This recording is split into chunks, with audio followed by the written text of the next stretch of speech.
Let's visit one of our favorite places, the State Museum of Georgian Literature. Why should we visit the museum? Well, here you can see the wonders, travel through time and learn stories that you will never find and understand anywhere else. Come on, follow me into its magical world. The museum was founded in 1930.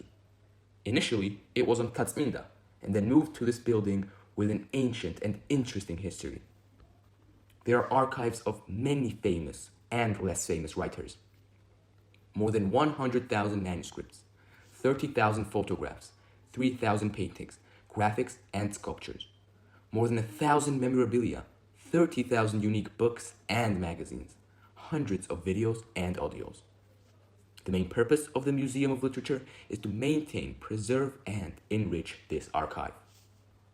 It is important for the museum that the exhibits preserved here are as accessible to everyone as possible. The museum operates in three main areas: archival work, publishing, and cultural events. The museum has three main foundations: the Manuscripts Foundation, the Iconography Foundation, and the Unique Books Foundation. Follow me and I will show you everything. Let's start off by the Manuscripts Fund. The fund is distinguished by abundance and diversity. You will meet philosophical religious manuscript books, deeds, historical documents, works of art, oral samples, personal correspondence, and memoirs. Personal archives of 19th and the 20th century writers and figures are a major part of the Manuscripts Foundation. I will list a few: a 12th century gospel brought by the monastery of Athos, edited by George Tatsmindeli, a bound collection of Davidic versions of Omani, Kilila, and Damana, written in the 16th century, accompanied by the will of King David.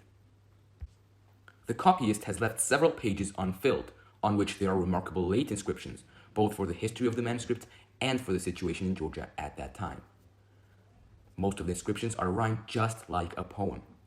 Of the Mchedrulin manuscripts, the most important are the editions of the 17th to 19th centuries of Vepri Straussani, which are used by the Commission for compiling the text Vepri Straussani. Vachtang the Sixth Book of Law, poems copied in 18th to 19th centuries, Sulhan Sabar Beliani's Sibrizne Sitruisa, and Georgian dictionaries copied in the same period. And of course, the personal archives of the writers we know at school, but when we get acquainted with the materials of the museum, we realize that it turns out we do not know much about them. Protected materials of the Manuscript Fund are important sources for the development of old and new writers, for the study of literary life of different periods and Georgian foreign relations. Now let's get acquainted with the Iconography Fund, where photographs, paintings, and memoirs of many important people are kept. The main part of the iconographic collection is Georgian and foreign photographers: Alexander Roinashvili, David Tabashidze, Dmitry Yermakov, Alexander Engel, Vladimir Barkanov, and other writers. Photo originals and photo albums of Bagrationi, Eristavi, Chavchavadze, Orbeliani, Tseretali, Okrom Chetrishvili, Baratashvili are kept here. Our favorite fund is a collection of memorial items, which includes furniture, clothes, weapons, utensils, and family relics of Georgian and foreign writers and figures. A travel box dedicated to Erekle II by the Russian Emperor Catherine II, Ioane Batonishvili's handkerchief, prints of Mariam Batonishvili, Levan Melikishvili, Sofia Orbeliani, items belonging to Ilya, Akaki, Baja, Azbegi, and of course our favorite, Galaktioni. It's a magical place that travels through time and space. The works of Georgian and foreign artists of the 18th to 20th centuries are also preserved: Alexander Beridze, Alexander Mrevlishvili, Orest Kiprensky, Alexander Molinari, and many others. Now let's talk about my personal favorite exhibits which are preserved in the Unique Books Fund. Wondering what kind of libraries Galaktioni had? Or which books he was interested in? How did Vanu Machabeli translate Shakespeare's tragedies? And what inscriptions did he make on the pages of his book while translating? How did Pavle Ingorova work on the editions of Vepri Straussani? And how rudely did he correct the 1914 edition of Ilya Chavchavadze's works?